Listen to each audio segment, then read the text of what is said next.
Assalamualaikum dan hai, saya Nurul Ain binti Rosmadi, nombor matriks BA 211100295. Hari ini saya akan membentang laporan EIA bagi projek pembangunan lapangan terbang antarabangsa Kulim KXP dan Kedah Antropolis di Mukim Sidam Kiri, daerah Kuala Muda, Kedah Darul Aman.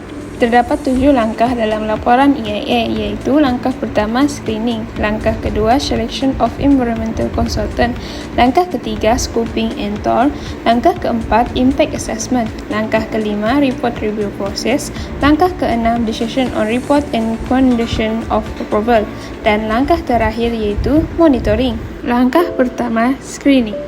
Projek pembangunan lapangan terbang antarabangsa Kulim KXP dan Kedah Antropolis di Mukim Sidam Kiri merupakan inisiatif utama yang dijangkakan akan membawa perubahan dalam ekonomi dan sosial yang ketara kepada wilayah utara Malaysia. Projek ini adalah bertujuan untuk mengukuhkan infrastruktur pengangkutan udara dan mewujudkan pusat perniagaan yang dinamik di sekitar lapangan terbang yang dikenali sebagai Antropolis Kedah. Projek ini juga merupakan projek untuk membangunkan lapangan terbang yang terdiri daripada sistem lapangan terbang dan taksi, terminal penumpang, terminal kargo dan kemudahan sokongan. Pembangunan Antropolis yang terdiri daripada perniagaan berkaitan penerbangan dan pembangunan kediaman yang berkaitan. Tapak projek terletak di daerah Kuala Muda antara Sungai Petani di daerah Kuala Muda dan Kuala Ketil di daerah Baling, iaitu di Mukim Sidam Kiri dan Bandar Sungai Petani. Keluasan tanah keseluruhan bagi projek ini adalah seluas 9,154.95 ekar. Langkah kedua dalam pelaksanaan laporan EIA ialah selection of environmental consultant atau pemilihan perunding yang bertauliah. Untuk projek yang telah saya pilih, perunding EIA adalah syarikat AGV Environment dan penggerak projek ini pula adalah syarikat KXP Airport City Holding. Seterusnya, scoping and toll. Perunding EIA projek ini telah menyediakan dokumentor yang menggariskan skop kajian EIA, kaedah yang akan digunakan dan isu-isu utama yang perlu diberi perhatian seperti kualiti air tanah dan bunyi. Tol yang disediakan telah mendapat kelulusan daripada Jabatan Alam Sekitar JAS. Seterusnya, pameran awam laporan EIA bagi projek ini juga telah dijalankan melalui paparan laman web media sosial, laman web JAS dan buku. Bukan itu saja, paparan awam bagi laporan EIA projek ini telah dipaparkan di beberapa tempat seperti Perpustakaan Jabatan Alam Sekitar, Jabatan Alam Sekitar Kedah dan Majlis Perbandaran Sungai Petani bagi mendapatkan ulasan daripada masyarakat. Langkah keempat bagi laporan EIA dalam projek ini adalah impact assessment yang mengandungi persekitaran sedia ada, penilaian impak alam sekitar EIA dan langkah-langkah mitigasi projek. Ini merupakan aspek persekitaran sedia ada dalam projek ini. Selain itu, terdapat beberapa aspek yang diambil kira di dalam penilaian EIA dan langkah mitigasi projek ini. Penilaian EIA ini dilakukan semasa fasa pembinaan dan fasa operasi. Laporan EIA projek ini telah diperbaiki dan dikaji secara terperinci oleh jawatan kuasa penilai EIA yang terdiri daripada pakar-pakar daripada pelbagai bidang. Langkah kelima, report review process. Projek ini telah diluluskan oleh JAS Putrajaya pada 15 Mac 2021.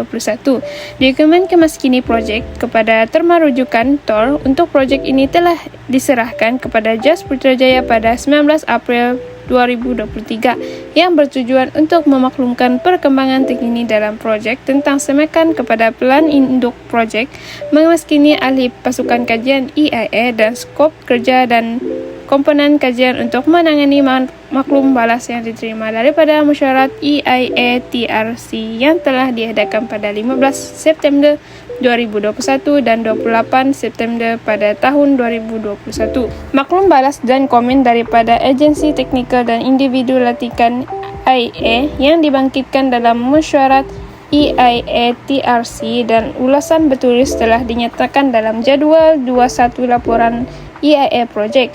Laporan EIA ini telah menangani semua syarat dan keperluan. Tambahan pula, ulasan daripada paparan awam EIA turut telah ditangani dalam EIA. Langkah ke-6, Decision on Report and Condition of Approval. Langkah ke-6 adalah proses untuk keputusan laporan dan syarat kelulusan. Keputusan sama ada untuk meluluskan atau menolak laporan bukan sahaja berdasarkan pada maklumat dan penemuan laporan, namun ianya juga berdasarkan penilaian holistik terhadap kesan projek terhadap setiap isu alam sekitar, dasar dan rancangan kerajaan serta lain-lain. Berdasarkan penilaian terperinci, JAS telah mengeluarkan surat kelulusan EIA dengan syarat-syarat tertentu yang perlu dipatuhi semasa pelaksanaan projek ini, di mana kajian pelaksanaan projek ini turut mendapat ulasan dan 8 nasihat daripada Mesyuarat Majlis Perancang Fizikal Negara (MPFN). Langkah yang terakhir, monitoring atau pemantauan. Pelan pemantauan berkala akan dilaksanakan untuk memastikan langkah-langkah mitigasi berfungsi dan berjalan dengan baik. Ini adalah termasuk pemantauan kualiti air sungai dan keadaan flora dan fauna di kawasan projek. Ini merupakan cadangan pemantauan, yaitu dari segi pemantauan pematuhan, pemantauan kesan, dan pemantauan prestasi. Secara kesimpulannya, projek ini dapat meningkatkan peluang pekerjaan dan perniagaan bagi penduduk setempat dan negeri Kedah secara keseluruhannya. Pembangunan ini akan melibatkan penebangan hutan dan perubahan penggunaan tanah yang luas, mengakibatkan kehilangan habitat semula jadi untuk flora dan fauna. Justru itu, pelaksanaan pelan mitigasi secara komprehensif perlu dijalankan dengan memastikan semua langkah-langkah mitigasi yang dicadangkan dilaksanakan dengan berkesan serta menjalankan audit berkala untuk memantau pelaksanaan langkah-langkah mitigasi serta mengambil tindakan pembetulan jika perlu.